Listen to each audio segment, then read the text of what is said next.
So you're saying we don't do a civic center now, but in the event that we get more money, we want a civic center, we could go ahead and do that. It's a community center.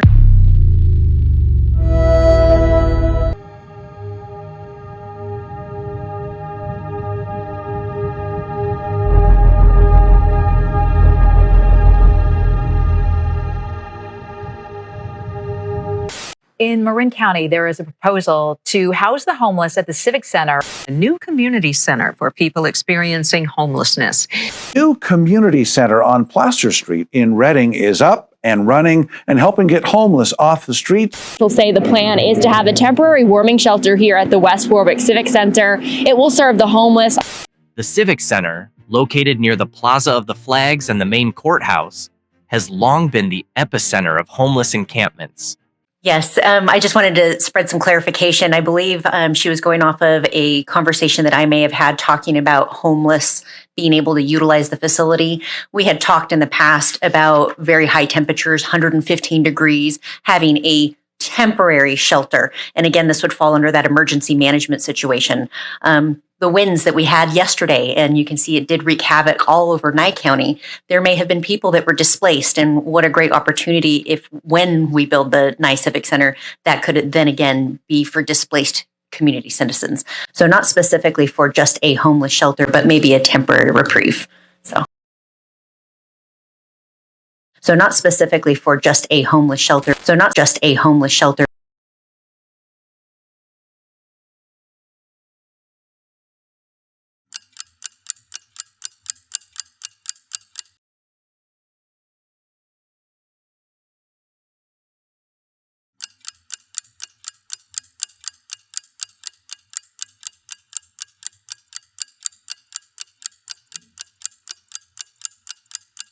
This is a blanket prohibition on any funding under the control of this board to go towards a civic center or a community center, and to remove all funding and spending towards the existence of a community center or civic center, and to move this funding towards fairgrounds activity.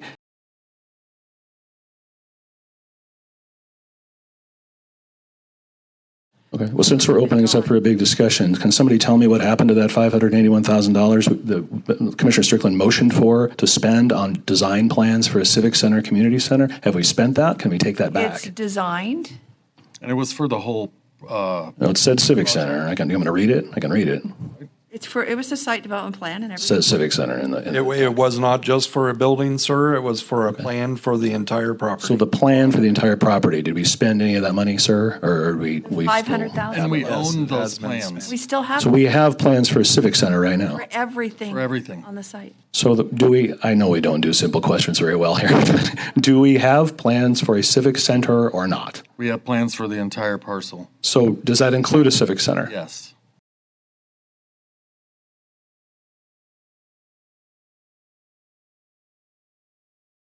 What's the relevance of bringing that up now? Because we wouldn't be moving We're trying to forward. make everything clear to you. That the community center just doesn't go away because we deem it, and that contract was in place, the design was built, That the is site plan going is to complete. sit there. That will be there.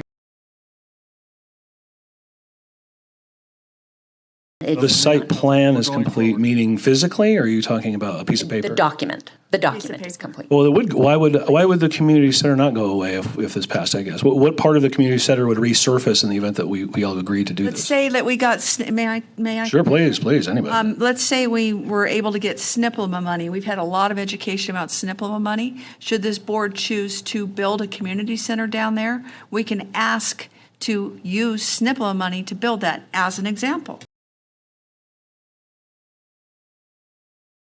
So it's basically shovel-ready and sitting there. So you're saying we don't do a civic center now, but in the event that we get more money, we want a civic center, we could go ahead and do that? It's a community center if you decide at the time.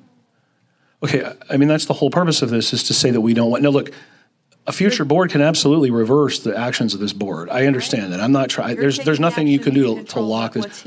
All I'm saying is that right now, I don't want someone doing something behind the scenes. We're not doing anything. You will not see anything done unless it's brought to this board and said that we're going to construction.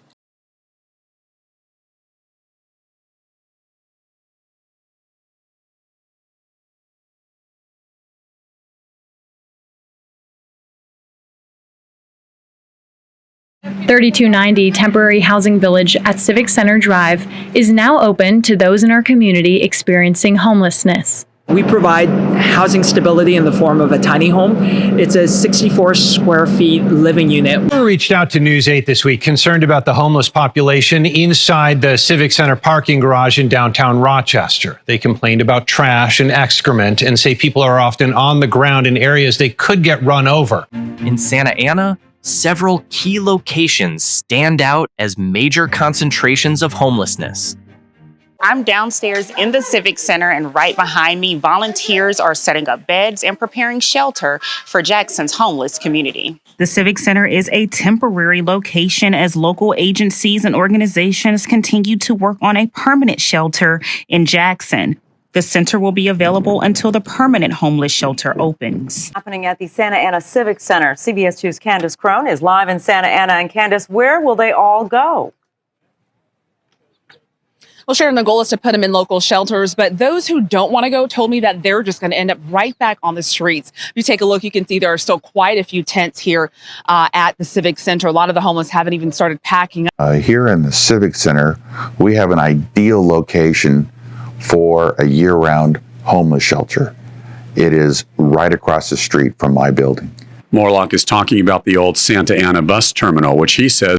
So I'm on the lower level of the Union Township Civic Center on the side that has Claremont Senior Services and has the gymnasium. The gymnasium is behind the doors behind me, through the doors behind me. And so Michael Logue's idea is that he broached is to turn this into a homeless shelter.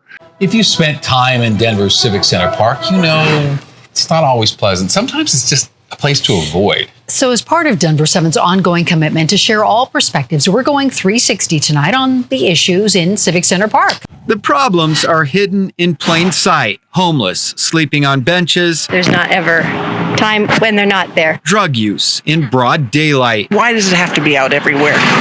And a public art exhibit being removed after vandals set fire to it. There were 41 migrants who arrived on a bus commissioned by Governor Abbott and the state of Texas. They came to Denver Civic Center Park this afternoon. Good afternoon, everybody. This is David Root, Executive Director of Homeward Alliance, operator of the Murphy Center. Obviously, I'm standing here on a cold day in front of the Northside Aslan Community Center, which, thanks to our amazing city leaders and service provider partners, has been temporarily transformed into a day and partial overnight shelter for people experiencing homelessness. A new resource for unhoused people is now under construction in Tampa. Crews broke ground this morning on the Matthew 25 Community Center. Check back with you shortly. This morning, a ceremony will celebrate the future opening of a new community center in Tampa designed to support those experiencing homelessness. Yeah. A developing story now. The embattled homeless community center on Lawrence Street has now been open for a month and a half. It's a place for homeless to go during the day. It's welcome news for over 100 people at a city-sanctioned homeless encampment. Tent City 4 received a short-term lease of 1 to 6 months. This will move them a few blocks down from the Seattle Mennonite Church to the Lake City Community Center. Lee, 14 residents at the St. Paul's Community Center have signed a complaint detailing what they say is a violation of their rights. They've sent that complaint to the Lucas County Homelessness Board, the Ohio Civil Rights Commission, and the U.S. Department of Justice. What we know is, as Mario mentioned, the city will no longer be discussing this project tomorrow, but community members are still expected to gather at this community center in about less than an hour, particularly about concerns they have around safety. Now, to give you some background on this facility, it will offer 150 to 225 public temporary beds with accommodations for pets. New Mayor Keith Wilson doubling down on his commitment to end homelessness in Portland with the announcement of 200 beds coming online this month. The overnight winter shelter beds are coming from 2 existing Salvation Army facilities, the Moore Street Core and Community Center on North Williams Avenue. More than 450 reported crimes at or around Civic Center Park. More than 180 of those actually happened at the park. The biggest percentage of those have to do with drugs.